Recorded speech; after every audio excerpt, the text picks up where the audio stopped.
Merci. Donc, ce soir, on va parler d'une leçon de soumission. On va apprendre concernant la réalité que Dieu est vraiment celui qui mène, qui gère, qui est le chef, le roi au-dessus de toutes choses, pas seulement son peuple, mais tout le monde, tous les gens, tous les êtres humains, tout ce qui se passe sur la terre. On va parler de cela. Si tu regardes donc Jérémie chapitre 27, regarde au chapitre 27, verset 1, on nous dit que c'est au commencement du règne de Jéhoiakim, fils de Josias, roi de Juda. Il y a une parole qui est adressée à Jérémie, Dieu a un message pour lui, verset 2. Dieu lui dit ainsi, « Fais-toi des liens et des jougs, et mets-les sur ton cou. » On a parlé souvent de cela à l'Église, à l'Église, des jougs ou jougs. C'est comme dans le passé, lorsqu'on voulait labourer un champ, on avait 2 bœufs, on mettait un morceau de bois par-dessus, puis un en dessous pour tenir les 2 têtes des bœufs, afin que les bœufs aillent dans la même direction pour labourer le champ. Donc un joug, c'est comme une pièce de bois qu'on met pour dire que tu es sous l'esclavage. Donc on a des jougs ici, on a des liens. Alors, il va y avoir donc comme tu es sous la domination, l'autorité de quelqu'un. Et au verset 3, Dieu demande donc à Jérémie, « Envoie tout cela au roi d'Édom, au roi de Moab, au roi des enfants d'Ammon, au roi de Tyr, au roi de Sidon, par les mains des ambassadeurs qui viennent à Jérusalem, vers Sédécias, roi de Juda. » Avant de parler de Sédécias, si vous voulez considérer donc ici, alors, si vous pouvez voir, on a Israël. Donc, alors si tu regardes comme exemple, Moab et Édom, c'est de ce côté-là d'Israël, de l'autre côté de la mer morte. Et puis ensuite, on te parle de Tyr et les Ammon aussi, c'est autour d'ici, donc de l'autre côté du Jourdain. Et puis, si tu regardes Tyr et Sidon, mais là, tu vois Tyr et Sidon autour d'ici. Donc, c'est des rois, des nations, des royaumes, autour d'Israël. Et le message est donné, donc, c'est des jougs ou des liens. C'est intéressant de voir qu'au verset 1, on te dit que c'est au commencement du règne de Jéhoiakim. Et rendu au verset 3, on te parle de Sédécias qui est roi de Juda. Si tu te rappelles, on avait discuté, là peut-être on peut faire un petit avancement avec la caméra, mais Jérémie est devenu prophète la 13e année de Josias. Alors, Josias a régné de 640 à 609 avant Jésus-Christ. Ça donne 18 ans de ministère pour Jérémie. Joachaz, il va être roi seulement 3 mois. Et ici, Jéhoiakim, Josias est décédé. Joachaz a été pris et emmené en Égypte. On a déjà parlé de cela. Et le pharaon a établi à la place Jéhoiakim. Donc, de 609 à 598, 11 ans qu'il a été roi. 11 plus 18, à la fin du règne de Jéhoiakim, Jérémie aura 29 ans de ministère. Et après Jéhoiakim, tu as pour quelque temps son fils Jéhoiakin, quelques mois. Et après cela, tu as Sédécias, le dernier roi, puis la ville et le temple sont détruits. Donc, quand tu lis cela, tu peux te demander, qui est le roi? Est-ce que c'est Jéhoiakim ou Sédécias? Il est possible que Jéhoiakim est roi et après cela, Sédécias, donc, il est comme un co-roi avec lui. Il règne un peu avec lui comme co-roi. Mais il est possible que la parole, donc, Dieu l'a donnée à Jérémie au temps de Jéhoiakim. Puis c'est comme il y a une continuité ou une répétition avec Sédécias. C'est le même genre de message. Parce qu'entre Jéhoiakim et Sédécias, il n'y a pas beaucoup d'années là. Et c'est le même genre de message. Parce que, justement, c'est le même genre de problème. On va parler de cela. Mais on a donc la réalité de ces choses. Et puis, donc, nous, quand on est en train de regarder en Jérémie, comme je dis, on est autour du temps de Jéhoiakim. Donc, on est autour du temps 609 avant Jésus-Christ. On est autour de ce temps-là.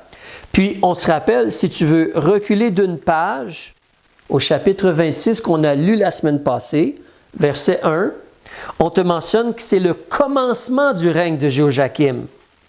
Et si tu te rappelles, le message de Jérémie, c'était, regardez au verset 3, « Va leur parler, peut-être qu'ils écouteront et vont revenir chacun comme se repentir de leur mauvaise voie, et Dieu va se repentir du mal qu'il pensait à leur faire à cause de la malice de leurs actions. Donc, détournez-vous du mal, revenez à moi avec tout votre cœur. Verset 4, s'ils n'écoutent pas pour marcher dans ma loi que j'ai mise devant eux, ça va être comme le jugement.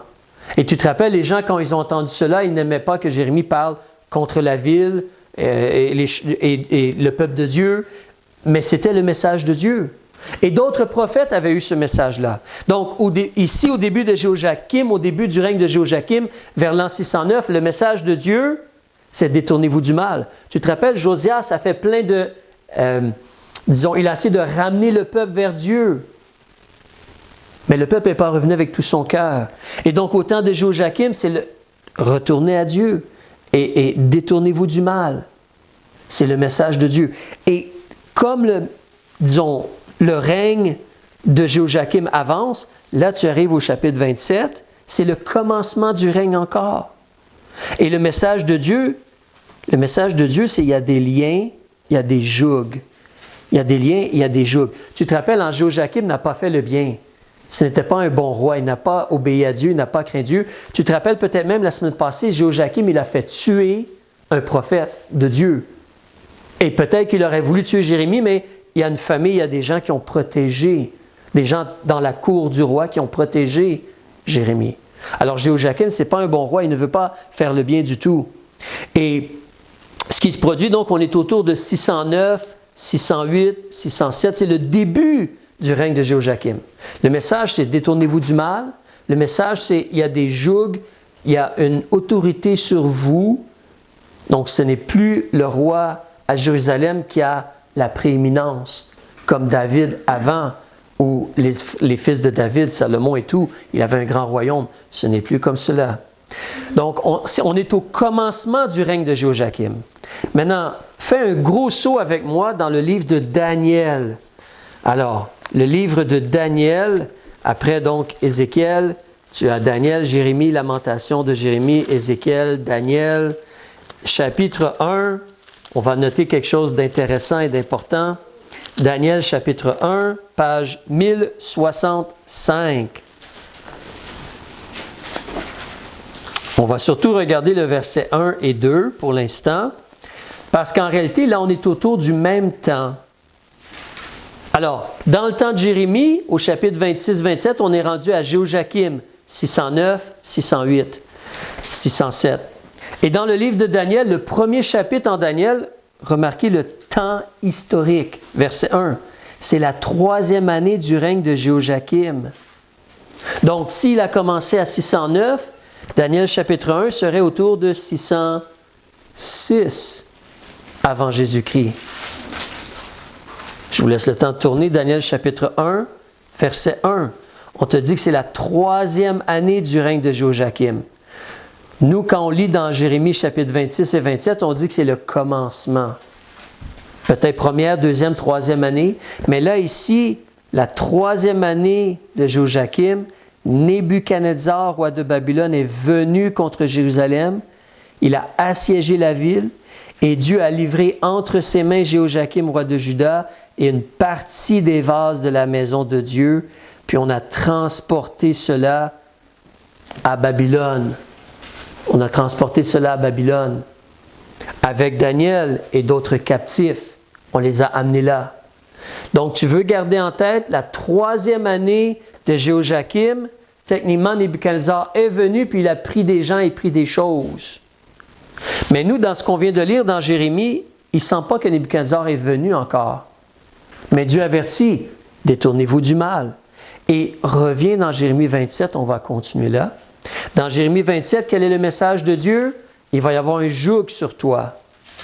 Parce que Dieu a déjà décidé à qui il donnait l'autorité. On revient en Jérémie chapitre 27. Donc, on a des raisons de croire que Jérémie 27 est venu historiquement avant Daniel chapitre 1. Nebuchadnezzar n'est pas venu encore. Il n'a pas encore, pris les vases et pris des gens, les a déportés comme M. Daniel. Alors, chapitre 27, on va continuer au verset 4.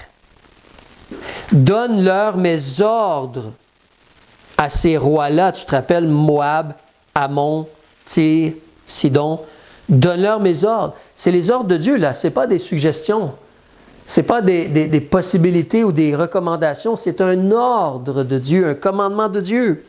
Donne-leur mes ordres pour leur maître, en disant, ainsi a dit l'Éternel des armées, le Dieu d'Israël. Vous direz ainsi à vos maîtres, ces rois-là, ces royaumes-là. Moi, j'ai fait la terre, les hommes et les bêtes qui sont sur la terre, par ma grande force et par mon bras étendu. Et je donne à qui bon me semble. C'est Dieu qui décide. Verset 6. Et maintenant, je livrerai tous ces pays, ceux qu'on a vus là, Tyr, Sidon, Édom, Moab, et évidemment Jérusalem aussi, ou Juda. Maintenant, je livrerai tous ces pays entre les mains de Nebuchadnezzar, roi de Babylone. C'est mon serviteur. Et même, je lui ai donné les bêtes des champs pour qu'elles lui soient assujetties. Et toutes les nations lui seront assujetties, à lui, à son fils et au fils de son fils, jusqu'à ce que le temps de son pays lui-même vienne aussi, et que plusieurs nations et de grands rois l'asservissent à son tour. Lui-même va devoir rendre compte. Verset 8. Il va arriver que la nation ou le royaume qui ne se soumet pas à lui, à Nebuchadnezzar, roi de Babylone, et qui ne soumet pas son cou au joug du roi de Babylone. Je punirai cette nation-là, dit l'Éternel, par l'épée, par la famine, par la peste, jusqu'à ce que je les ai consumés par sa main. Vous donc, n'écoutez pas vos prophètes, ni vos devins, ni vos songeurs, ni vos augures, ceux qui prédisent l'avenir, là, ni vos magiciens qui vous parlent disant « Non, non, non, tu ne vas pas être assujetti au roi de Babylone. Révolte-toi et fais la guerre, tu vas l'emporter. » Verset 10. Il vous prophétise le mensonge, qui va faire en sorte que tu vas aller loin de ton pays afin que je vous en chasse et que vous périssiez. Mais la nation qui va soumettre son cou au joug du roi de Babylone et va le servir, celle-là, je vais la laisser dans son pays, dit l'Éternel, afin qu'elle le cultive et y demeure.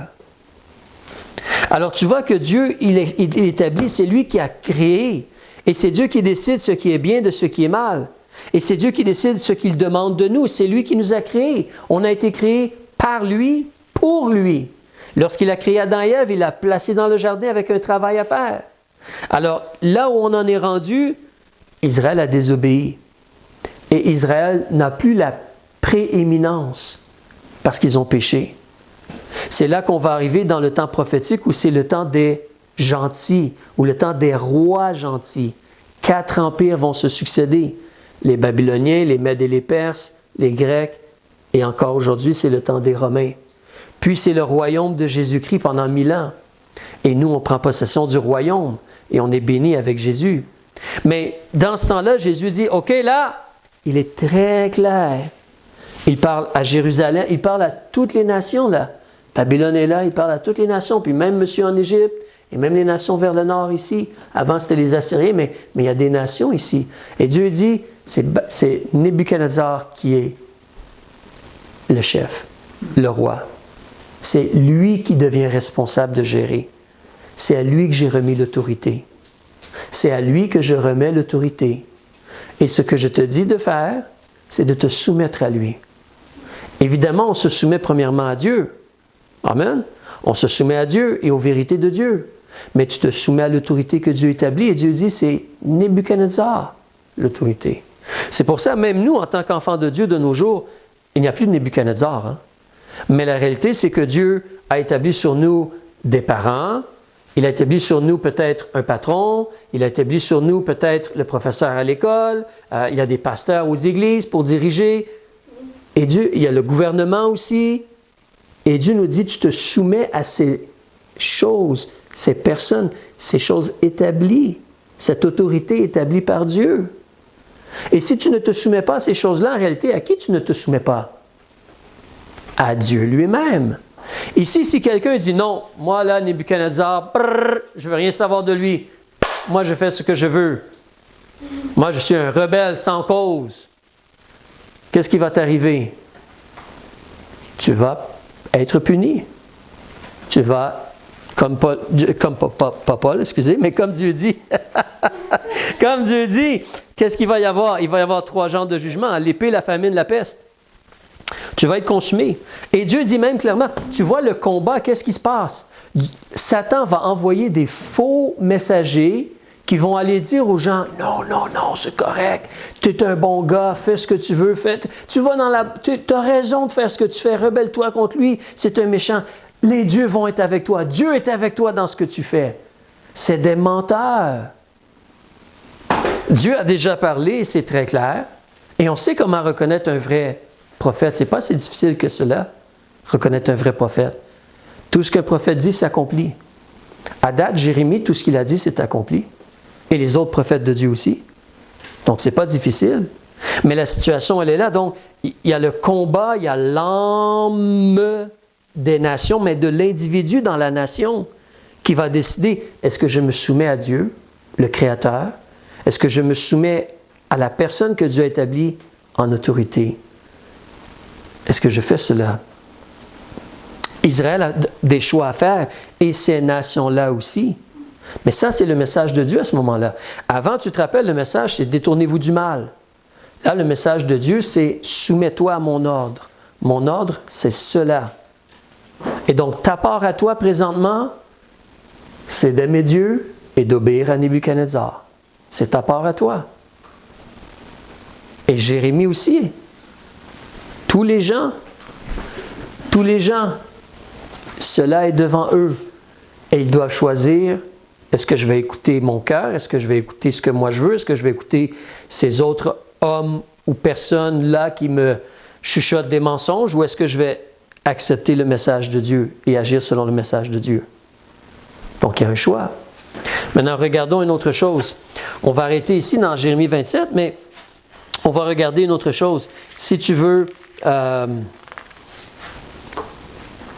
on veut garder en tête, hein, comme je disais, ici on est probablement avant que Nebuchadnezzar vienne et prenne des gens comme M. Daniel. On est avant la 4e année de Jéhoiakim. Possiblement. De la façon qu'il parle, Nebuchadnezzar n'a pas nécessairement agi encore. Mais si l'on continue, regardez avec moi au chapitre 25. Reculons au chapitre 25.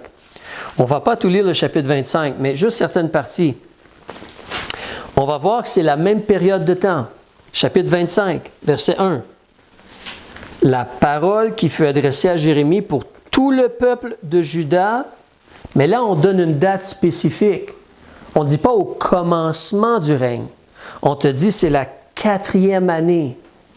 Si c'est la 4e année de Jéhoiakim, Nebuchadnezzar est déjà passé, puis il a déjà pris des captifs et pris les vases.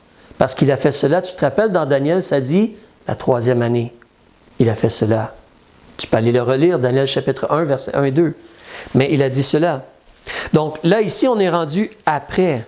Alors, verset 1, toujours, donc, c'est la 4e année de Jéhoiakim, puis techniquement, ça devient la 1re année de Nebuchadnezzar, roi de Babylone.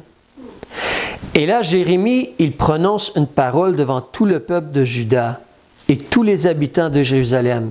Qu'est-ce qu'il dit? Depuis la 13e année de Josias, fils d'Amon, roi de Juda, jusqu'à ce jour, il y a 23 ans. C'est pour ça, hein? 18 plus justement 4 ans, 18, 19, 20, 21, 22. Puis là, tu as des fois là, comme le décalage d'une année à cause que quand tu commences ton règne et tout cela. Hein, d'accord? Mais la 13e année, donc il y a 23 ans que la parole de l'Éternel m'a été adressée. Et je vous ai parlé dès le matin, mais vous n'avez point écouté. Et l'Éternel vous a envoyé tous ses serviteurs, les prophètes, c'est pas seulement Jérémie. Il les a envoyés dès le matin, mais vous n'avez pas écouté. Quand il dit cela, Nebuchadnezzar est déjà venu et a pris des gens et des choses là. Vous n'avez pas écouté.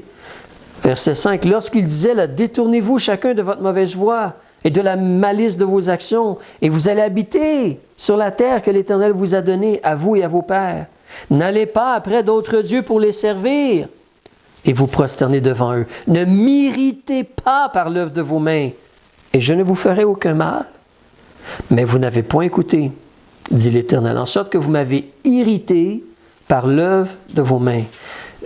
Vous savez une chose, nous qui lisons la Bible, là, je pense qu'on doit faire attention de ne pas se faire désensibiliser. Vous comprenez le mot désensibiliser? C'est-à-dire que nous, en tant que personnes qui lisons la Bible, on doit réaliser que Dieu, il haït vraiment les actions des êtres humains présentement. Les gens pensent qu'ils sont des bonnes personnes, ils pensent qu'ils sont évolués ou développés, ou instruits, ou intelligents, ou des choses comme cela. Mais ce que les êtres humains font présentement, l'idolâtrie, la fornication, les choses abominables et horribles, Dieu haït ce qu'il voit. Et Dieu doit punir. C'est pour ça que ce n'est pas plaisant de dire à quelqu'un « tu fais le mal ». Mais c'est la vérité. Et c'est le message qu'on doit livrer aux gens. Ce que tu fais n'est pas bien. Et ça, ce n'est pas populaire de nos jours. Mais c'est la réalité de la sorte, du message de l'être humain et ses actions de nos jours. Alors, vous n'avez point écouté l'Éternel, vous m'avez irrité. Verset 8, c'est pourquoi ainsi a dit l'Éternel des armées, parce que vous n'avez pas écouté mes paroles, je vais prendre qui? Tous les peuples du Nord. Je vais envoyer Nebuchadnezzar. Dieu va ramener Nebuchadnezzar une autre fois. Là, on est la 4e année. À peu près aux moitié, parce que tu te rappelles, il a régné 11 ans. Donc 4, c'est pas tout à fait la moitié, mais c'est plus que le début en tout cas. Si tu divises 12 par 3, ça fait 4, mais là, c'est pas 12, c'est 11. Donc 11 divisé par 2, c'est quoi? La moitié de 11, c'est combien? Non, oui, on est autour de 5 et quelque chose, mais 4 ans, c'est comme pas loin de la moitié. Mais il est déjà venu, Nebuchadnezzar. Dieu dit, il va venir, comme il va revenir. Je vais prendre tous les peuples du Nord, dit l'Éternel, je vais envoyer vers Nebuchadnezzar, roi de Babylone, mon serviteur. Je vais le faire venir contre ce pays et contre ses habitants et contre toutes ces nations d'alentour, toutes les autres nations alentour. Elles vont être vouées à l'interdit. Je vais en faire un objet de désolation, de moquerie, des déserts éternels. Et je ferai cesser parmi eux la voix de joie, la voix d'allégresse, la voix de l'époux, la voix de l'épouse, le bruit des meules où on récolte puis on prépare de la farine et tout, la lumière des lampes. Tout ce pays sera une ruine, un désert, et ces nations vont être asservies au roi de Babylone. Et là, Dieu nous donne une réalité prophétique. 70 ans. 70 ans. Et c'est à peu près le temps de l'Empire babylonien en passant, à quelques années proches. Ils se sont fait attaquer et vaincre par les Mèdes et les Perses. Mais 70 ans. Verset 12. Après les 70 ans, je vais punir à son tour le roi de Babylone. Parce que même si Dieu dit, Nebuchadnezzar, je laisse tout entre tes mains. Même si Dieu dit, Monsieur Trudeau, je laisse le Canada entre vos mains. Ou présentement, Monsieur Trump, je laisse les États-Unis entre vos mains. Je permets que tu sois au pouvoir. Même si Dieu te permet d'être papa ou maman, ou d'être le patron, tu vas avoir des comptes à rendre à Dieu. À Dieu, pas aux électeurs, à Dieu. À Dieu. Donc, Dieu, il dit, après les 70 ans, je vais punir le roi de Babylone et cette nation, les Babyloniens, à cause de leur iniquité. Je punirai le pays des Chaldéens et eux vont être réduits en des désolations éternelles. Dieu ne parle pas comme s'il va ramener les Chaldéens. En réalité, aujourd'hui, si tu veux aller visiter Babylone, tu ne peux pas vraiment parce que c'est un désert. Ce n'est que des ruines. Tu ne peux pas aller visiter. Ça n'existe pas. Ça a été détruit. Alors, exactement comme Dieu le dit, Dieu a ramené Israël. Mais pour les Babyloniens, désolation éternelle. C'est sérieux, n'est-ce pas? C'est sérieux quand tu ne veux pas te soumettre à Dieu et à son autorité. C'est sérieux quand, en tant qu'autorité, tu te permets de faire des choses. C'est très sérieux. Donc, verset 13, je vais exécuter sur ce pays toutes ces paroles que j'ai prononcées contre lui, tout ce qui est écrit dans ce livre, ce que Jérémie a prophétisé contre toutes ces nations. On est en train de lire. Jérémie, en passant, vous pouvez le lire. Vous l'avez peut-être déjà lu. 52 chapitres, Jérémie. Dieu, par l'entremise de Jérémie, n'a pas seulement parlé à Israël. Il a parlé à plusieurs autres nations. Et il a prophétisé des choses sur Babylone. Tu lis Jérémie chapitre 50 et 51, c'est la destruction de Babylone. Alors, mais tout ce que Dieu a dit, ça va s'accomplir. Verset 14, des nations puissantes et de grands rois vont les asservir eux aussi, et je leur rendrai suivant leurs actions et suivant l'œuvre de leurs mains. Car ainsi m'a dit l'Éternel, le Dieu d'Israël, prends de ma main cette coupe du vin de la colère et fais-la boire à tous les peuples auxquels je t'envoie. Remarquez l'image de Dieu. Tantôt, tu te rappelles, Dieu, il veut vraiment qu'on le comprenne. Donc, il parle avec des illustrations ou des images. Dieu dit, il y a un joug, c'est le mien. Ça passe à travers Nebuchadnezzar, tu dois le porter sur toi.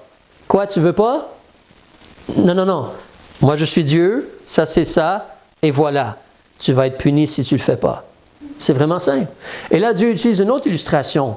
C'est une coupe, mais c'est pour justement étourdir le jugement de Dieu, la coupe du jugement de Dieu. Donc, ils vont boire, au verset 16, ils vont chanceler comme presque tomber, ils vont devenir insensés à cause de l'épée que je vais envoyer parmi eux. Alors, verset 17, je pris, comme Jérémie a pris la coupe de la main de l'Éternel. En passant, retournons au chapitre 27, on l'a lu rapidement, mais si tu regardes au chapitre 27, verset 2, as-tu porté attention à ce que Dieu a demandé à Jérémie de faire? Si on le prend au mot, l'Éternel, chapitre 27, verset 2, l'Éternel a dit ainsi, « Fais-toi des liens et des jougs, virgule, et fais quoi avec? Mets-les sur ton cou. » Donc, Jérémie était visuellement une prédication. Il se promenait dans les rues de Jérusalem avec des liens ou des cordes et un joug sur le cou. Un morceau de bois sur le cou. Il se promenait, puis les gens le voyaient. C'était un rappel visuel. Wow! Et oui, on va continuer de lire, puis tu vas voir à un moment donné, il y a un faux prophète qui lui casse le joug qu'il a sur lui. C'est réel. Et ici, au chapitre 25, on te dit que Jérémie a pris la coupe. Chapitre 25, verset 17. Il a vraiment pris la coupe, puis il est allé la faire boire à toutes les nations auxquelles l'Éternel m'a envoyé. Donc, j'ai des raisons de croire que Jérémie a pris des voyages, il est allé vers les nations, puis il leur a fait boire une coupe. Et c'était une illustration pour démontrer que le jugement de Dieu s'en vient. Alors, quelle nation est-ce qu'il va aller voir? Verset 18, Jérusalem, ça on le sait. Je te laisse lire le verset 18. Verset 19, Pharaon et l'Égypte.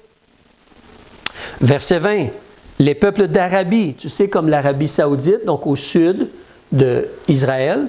Alors, l'Arabie et tous les rois du pays d'Utz, c'est un peu la même région, là, comme vers le sud ici, en bas de la mer Morte et tout. Ensuite, tous les rois du pays des Philistins.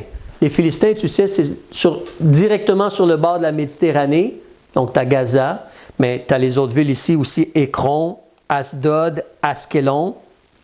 Ensuite, tu as le pays d'Édom, donc de l'autre côté de la mer Morte, et aussi Moab, Ammon. On a vu tantôt Tyr et Sidon. Ensuite, verset 23, tu as Dédan, Théma et Buse. Et tous ceux qui se rasent les coins de la chevelure. Verset 24, les rois d'Arabie. C'est encore donc vers le sud, au sud d'Israël. Verset 25, les rois de Zimri, les rois d'Élam et les rois de Médie. Alors bien, Élam, c'est autour d'ici. Il y a des gens qui pensent que Zimri, c'est peut-être un autre nom pour la ville de Sus. Mais Élam, c'est ici, puis la Médie, ben, les Perses et les Mèdes. Donc, tous ces endroits-là. Verset 26, même les rois du Nord, tant proches qu'éloignés. Donc, l'Empire babylonien est allé jusqu'autour d'ici. Alors, ils ont été vers le nord aussi, puis vers le sud et vers ensuite l'ouest. Mais c'est le jugement de Dieu. Donc, verset 26, tous les rois éloignés, tant proches qu'éloignés, l'un après l'autre, et à tous les royaumes du monde qui sont sur la face de la terre. Point virgule. Après ça, c'est le roi de Sheshak. Le roi de Sheshak, c'est une autre façon de dire les Babyloniens, la Chaldée. C'est un autre mot pour dire la même chose. Donc, après toutes les autres nations, c'est le tour de Nebuchadnezzar et son peuple. Verset 27, on va arrêter bientôt. Tu leur diras, ainsi a dit l'Éternel des armées, le Dieu d'Israël, buvez, soyez enivrés, et vomissez, et tombez sans vous relever. Pourquoi Dieu fait cela? Est-ce que Dieu fait cela parce qu'il est méchant? Non. Non, depuis le début, ça fait combien de temps? 18 ans que Dieu avertit, détournez-vous du mal. Ça fait longtemps que Dieu avertit les gens, que Dieu agit pour ramener les êtres humains vers lui. Mais Dieu doit juger et Dieu doit punir. Et ici, c'est un jugement de Dieu, c'est une destruction par un empire, par un royaume, c'est un jugement, c'est la mort, la famine, la peste, ainsi de suite. Verset 28, « S'il refuse de prendre la coupe de ta main, si le roi il se met là devant toi et dit « Non, je ne veux pas l'avoir, monsieur le prophète », tu vas lui dire « Non, non, non, non, non, ainsi a dit l'Éternel des armées, tu vas en boire certainement. » Parce que, verset 29 en terminant, « La ville sur laquelle mon nom est invoqué, c'est là que je commence à faire du mal. Et toi, tu penses que tu vas être exempt de cela? Non, tu ne vas pas être exempté. Je vais appeler l'épée sur tous les habitants de la terre, dit l'Éternel des armées. » Et c'est un juste jugement de Dieu à cause de la méchanceté des êtres humains. On a un autre exemple dans la Bible. Hein? Quelqu'un se rappelle, quand les êtres humains sont devenus très méchants, Dieu a envoyé un jugement. Ensuite, il a dit, je ne le ferai plus comme cela. Mais Dieu a envoyé les eaux du déluge et a détruit. Après cela, c'est l'épée. Avec Canaan, Dieu a utilisé Israël pour punir les Cananéens à cause de leurs péchés. Dieu leur a donné 400 ans pour se repentir. Mais Dieu a puni. Dieu utilise l'épée pour punir. Alors, donc, c'est quelque chose qu'on voit. Donc, on voit le message de Dieu, détourne-toi du mal. Mais le message de Dieu, il y a un joug sur toi. En réalité, même quand Dieu devrait punir, si tu acceptes le joug de Dieu, tu restes en vie. Tu devrais mourir parce que tu es un pécheur. Mais si tu acceptes le joug de Dieu, tu demeures en vie. Et ensuite, la coupe du jugement va venir. Alors, on voit comment Dieu, il est juste. Comment Dieu, il essaie de rejoindre les gens. Il essaie de parler aux gens. Il essaie de gagner les gens. Il essaie de ramener les gens dans le bon chemin ou se mettre en règle avec lui. Mais les gens et son peuple n'écoutent pas. Et donc Dieu doit juger. Juste en terminant, considérons aussi comment... Imagine Jérémie. Imagine les gens dans le temps de Jérémie qui entendent cela. Mais imagine quelqu'un comme on a vu dernièrement. Il y a d'autres gens qui voulaient craindre Dieu pendant le temps de Jérémie. Peut-être tu peux penser à quelqu'un d'autre, je vais te donner son nom, Baruch.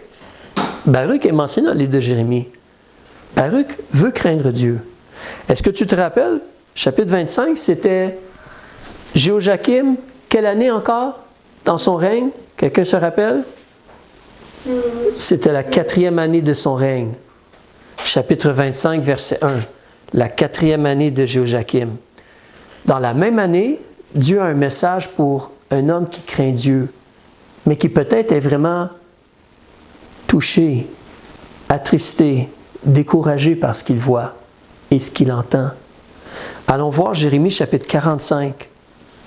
C'est la même année, tu vas voir, c'est mentionné la 4e année de Jéhoiakim. Alors Jérémie chapitre 45, il y a juste 5 versets puis on arrête. Mais Jérémie chapitre 45, verset 1. La parole que Jérémie le prophète adressa à Baruch, fils de Nérija. Ça, c'était le scribe ou le secrétaire de Jérémie qui écrivait pour Jérémie. Et Jérémie le prophète, donc, il parle à Baruch quand il écrivait dans un livre ces paroles-là sous la dictée de Jérémie. Quand il a fait cela? La 4e année de Jéhoiakim. Imagine, Baruch, c'est celui qui a écrit le chapitre 25 qu'on vient de lire. Et le chapitre 27, et probablement le chapitre 26, tout le livre de Jérémie. Baruch a écrit cela. Baruch a écrit cela. Imagine, toi, là, comme même toi et moi, en entendant cela, ça peut être comme... Ah. Mais qu'est-ce que Dieu a comme message pour Baruch? Verset 2. Il dit, « Ainsi a dit l'Éternel, le Dieu d'Israël, à ton sujet, Baruch. Tu dis, « Malheur à moi, car l'Éternel ajoute le chagrin à ma douleur. Je me fatigue à gémir et je ne trouve point de repos. » Alors Jérémie a comme Baruch a comme un peu une dépression, un désespoir. Il est vraiment découragé. Verset 4. Tu lui diras donc, ainsi a dit l'Éternel, voici ce que j'ai bâti, je le renverse. Ce que j'ai planté, je l'arrache. Savoir tout ce pays. Et toi, Baruch, te chercherais-tu de grandes choses? Ne les cherche pas. Car voici, je vais faire venir le malheur sur toute chair, dit l'Éternel. Mais je te donnerai ta vie pour butin, dans tous les lieux où tu iras. Alors évidemment, des fois, on vit dans des époques où Salomon vient de devenir roi. On est en train de construire le temple. Ah, c'est merveilleux. C'est vraiment un temps de spirituel, de bénédiction et de manifestation de Dieu. Vraiment, on se réjouit de façon incroyable. Josué, quand il est entré la conquête du peuple. David, quand il a eu plein de victoires pour établir son royaume. C'est un temps vraiment merveilleux. Actes des apôtres. Hein, au début, quand il y a plein de choses qui se passent et des miracles et tout cela, quoi qu'il y avait des persécutions comme on a vu au chapitre 8, mais c'était un temps peut-être bien. Mais des fois, on est dans une situation où c'est plutôt comme, non, Dieu va punir là maintenant. Dieu va arracher ce qu'il a planté. Parce que ça ne va pas bien. On ne peut pas continuer comme cela. On doit faire quelque chose. Et Dieu, dans sa justice et dans sa sagesse, reprend et punit. Il a été extrêmement patient, mais il reprend et il punit. Et là, tu vois le cœur humain. Alors, généralement, on veut des bonnes choses pour nous. Généralement, on a des plans, des idées, des rêves et tout cela, puis on veut, comme on a vu dans Matthieu, on veut bâtir quelque chose, on veut accomplir quelque chose. Mais un instant, on revient à ce qu'on a vu au début. Qui t'a donné la vie? C'est Dieu. Et Dieu, il t'a créé pour lui, pas pour toi. Il t'a créé pour lui. Et Dieu veut te rendre heureux. Et Dieu veut que tu vives. Imagine cela. Tu as ta vie pour butin. La plupart des gens dans cette région-là vont mourir.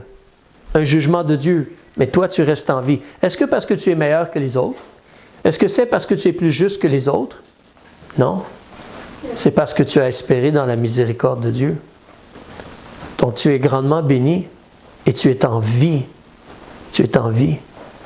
Mais certainement, peut-être tu aimerais être dans une autre époque, un autre moment, et un temps plus agréable, plus paisible, et tout cela.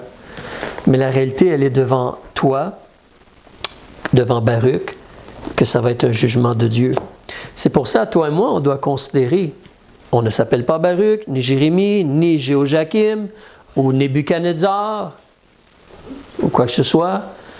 Tu es toi, je suis moi, nous sommes ici maintenant, mais Dieu est celui qui règne. Et on doit se soumettre à Dieu. Et on doit réaliser que Dieu a un plan, et Dieu a un désir, et on a été créé par Dieu et pour Dieu. On a été sauvés, délivrés. Déjà là, c'est quelque chose d'incroyable. On a été sauvés pour des bonnes œuvres. On a été sauvés pour le servir et l'honorer. Le servir et l'honorer, excusez-moi. Un peu fatigué ce soir. Le servir et l'honorer. Mais il faut accepter de se placer sous le joug de Dieu et accepter ce qu'il veut pour nous, ce qu'il y a autour de nous et comment il veut nous utiliser pour sa gloire.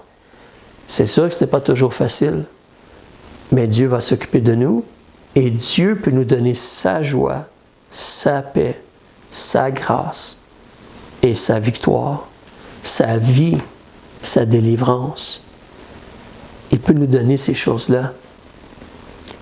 C'est pour ça, on parlait aujourd'hui de la réalité, justement, une leçon de soumission. Je me soumets à Dieu, voici comment je peux être sauvé. Je me soumets à Dieu, voici comment je dois vivre. Alors, on va terminer par la prière. Père, on veut te remercier.